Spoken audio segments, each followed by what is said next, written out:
सलमान खान अब मतलब खत्म हो गए हैं, उनका करियर ऑलमोस्ट एंड है, उनको रिटायरमेंट ले लेनी चाहिए। Hello guys, welcome to my channel ओरेली, मैं हूं मुस्कान। आज तक हमने हमेशा सुना है कि घर में घुस के मारना, और जो रिसेंटली ऑपरेशन सिंदूर हुआ वो सुन के तो मुझे लगता है जितने भी भारतीय थे ना, सब लोग बहुत खुश हो गए थे। लेकिन ये पहली बार नहीं है जहाँ घर में घुस के मारा गया है। इससे पहले भी उनके टेंट के अंदर घुस के भी मारा गया, मतलब दुश्मनों के टेंट के अंदर। उसके बारे में डिस्कस करेंगे, लेकिन उससे पहले प्लीज चैनल को सब्सक्राइब नहीं किया, चैनल को सब्सक्राइब कर लीजिए, वीडियो को लाइक करना बिल्कुल मत भूलिएगा और कमेंट करना भी बिल्कुल मत भूलिएगा। इस साल जब सिकंदर आई थी तो उसको बहुत ज़्यादा लोगों ने ट्रोल किया था, सलमान खान को भी ट्रोल किया था कि सलमान खान अब मतलब खत्म हो गए हैं, उनका करियर ऑलमोस्ट एंड है, उनको रिटायरमेंट ले लेनी चाहिए, अब उनकी एज के हिसाब से उनको कहीं चले जाना चाहिए, ऐसा भी बहुत सारे ट्रोलर्स ने कहा था। लेकिन मुझे लगता है उसका मुंह तोड़ जवाब सलमान खान ने अपनी मूवी के पोस्टर से दे दिया है, जिसका नाम है गलवान वैली। मुझे लगता है जितने खतरनाक वो लग रहे हैं ना, जितनी खतरनाक लुक दे रहे हैं, उस पोस्टर के अंदर सिर्फ एक लुक है लेकिन बहुत ज्यादा इफेक्टिव है। काफी दिनों से वो अपनी फोटोज शेयर कर ही रहे थे, जैसे कि मैंने अपने वीडियोस में बताया भी था, रोज अपनी ट्रांसफॉर्मेशन की वीडियो शेयर करे कि मैं बैक आ गया हूं, मैंने अपनी बॉडी भी सही कर ली है और मैं वापस आ रहा हूं कुछ बड़ा लेकर। लेकिन इस तरह का बड़ा लेकर ये तो पता ही नहीं था, बिकॉज वो बहुत ही ज्यादा इफेक्टिव लग रहे, बहुत ही ज्यादा अच्छे लग रहे।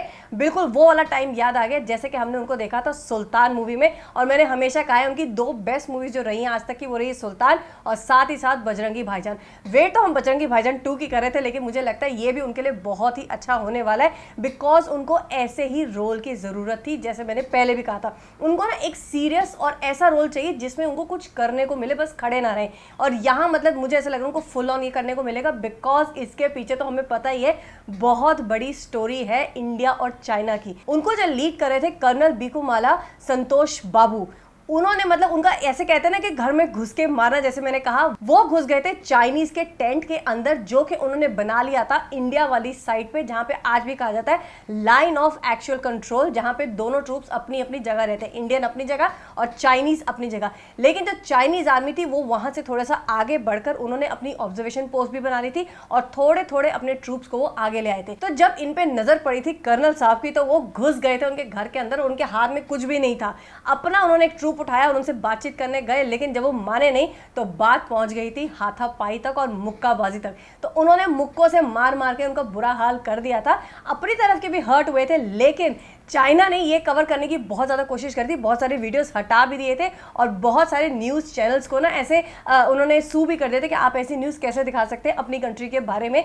लेकिन बाद में बात बाहर आ गई थी, उनके ऑलमोस्ट 40 से 45 सोल्जर्स मारे गए थे उसी झगड़े में इंडियन आर्मी के द्वारा, मतलब इंडियन जो मिलिट्री फोर्स थी उसके द्वारा। अब ये तो हो गई उनकी स्टोरी, और ये सोचिए कि इतना खतरनाक टाइम था, इनके हाथ में कुछ नहीं था, कोई गन्स नहीं थी, एक भी गन शूट नहीं हुई थी, सिर्फ जो भी हुआ था वो लड़ने में हुआ था, वो तो हाथों से होता। और जैसे कि आपने पोस्टर में भी देखा होगा, उनके कंधे पे दिखाई दे रही है एक लकड़ी और उसके आसपास एक वायर है, जो कि अगर आपने देखा होगा बॉर्डर्स पे या कहीं पे भी किसी भी ग्राउंड के बॉर्डर पे लगाई जाती है, तो सोचे उसी से मारा गया होगा। कितना खून उनके फेस पे दिखाया गया, और जब ये रियल में हुआ होगा सुनकर ही रोंगटे खड़े हो जाते हैं। तो हमारे सामने जब ये चीज आएगी तो कितना अच्छा लगेगा। अब बात करते हैं इसके डायरेक्टर की, अपूर्वा लाखिया। अपूर्वा लाखिया अच्छे डायरेक्टर है, लेकिन काफी टाइम से उनकी कोई बहुत इंटरेस्टिंग मूवीज नहीं आई है। जो उनकी लास्ट इंटरेस्टिंग रही थी वो रही थी शूट एट लोखंडवाला एंड साथ ही साथ 10 कहानियां। उसके बाद उन्होंने 2-4 मूवीज बनाई जो मुझे लगता है लोगों को ज्यादा पसंद नहीं आई थी। तो यहाँ दोनों का टेस्ट होने वाला है, बिकॉज मैंने हमेशा कहा है सलमान खान को एक ऐसे डायरेक्टर की जरूरत है जिसकी सलमान खान बात सुने और अपनी ना चलाए, बिकॉज जहां वो अपनी चलाते हैं वो मूवी चलती ही नहीं है, जैसे कि हमने लास्ट देखा था सिकंदर में भी एंड सेम वे रेस 3 में भी। तो यहाँ उनको ऐसा ही डायरेक्टर चाहिए जो उनसे अच्छे से काम निकलवा सके, एंड होपफुली अपूर्व लाखिया ये काम कर पाएंगे। इस मूवी की कास्ट अभी तक जितनी सामने आई है उसमें मुझे ऐसा लगता नहीं है कि कोई फेवर्स किए जा रहे हैं, बिकॉज सलमान खान वो मतलब फेवर्स बहुत करते हैं, कैसे अपने दोस्तों को काम दे दिया, किसी अपने जानने वाले को काम दे दिया, बस अपने आप पे ध्यान नहीं दिया।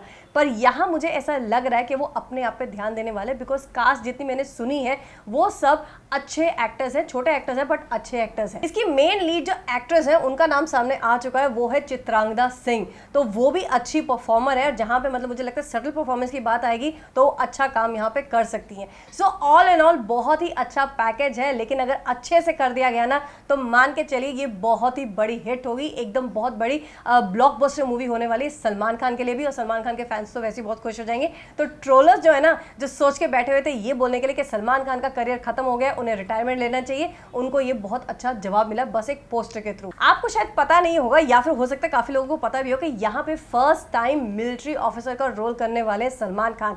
इससे पहले भी एक मूवी आने वाली थी जिसमें वो पैरामिलिट्री के ऑफिसर होते, लेकिन वो मूवी आगे काम नहीं कर पाई थी, इसीलिए वो बंद हो गई थी, मतलब और काफी सारे लोगों को था कि वो मूवी बननी चाहिए थी। ये वाला सब्जेक्ट पहले अजय देवगन भी बनाने वाले थे, 2020 में उन्होंने अनाउंस किया था कि मैं सेम सब्जेक्ट में मूवी बनाने वाला हूँ, लेकिन अगेन वो काम नहीं कर पाया था, उसमें संजय दत्त होने वाले थे उनके साथ, तो वो नहीं बनी थी बात। तो मुझे लगता है ये काफी ज्यादा लक जो है ना ये सलमान खान के फेवर में, बिकॉज ऐसी मूवीज अब ना लोग देखना चाहते हैं आफ्टर स्पेशली ऑपरेशन सिंदूर। लोग जानना चाहते हैं कि हमारे मिलिट्री ऑफिसर्स कितने ज्यादा ब्रेव है, ऑल्दो हमें पता है, लेकिन देखने वाली बात अलग होती है जब चीज हमें सामने दिखती है। अगर आपने मोशन पोस्टर देखा होगा, उसके पीछे जो म्यूजिक दिया गया बहुत ही अच्छा दिया गया है, मतलब बीजीएम अच्छा चल रहा है, तो वो हाथ है हिमेश रेशमिया का। मुझे लगता है उनकी मूवीज चले ना चले, लेकिन उनका म्यूजिक बहुत ज्यादा अच्छा होता है, म्यूजिक तो हमेशा से हिट रहा है, तो इसमें भी मुझे लगता है बहुत ही हिट म्यूजिक उनका होगा।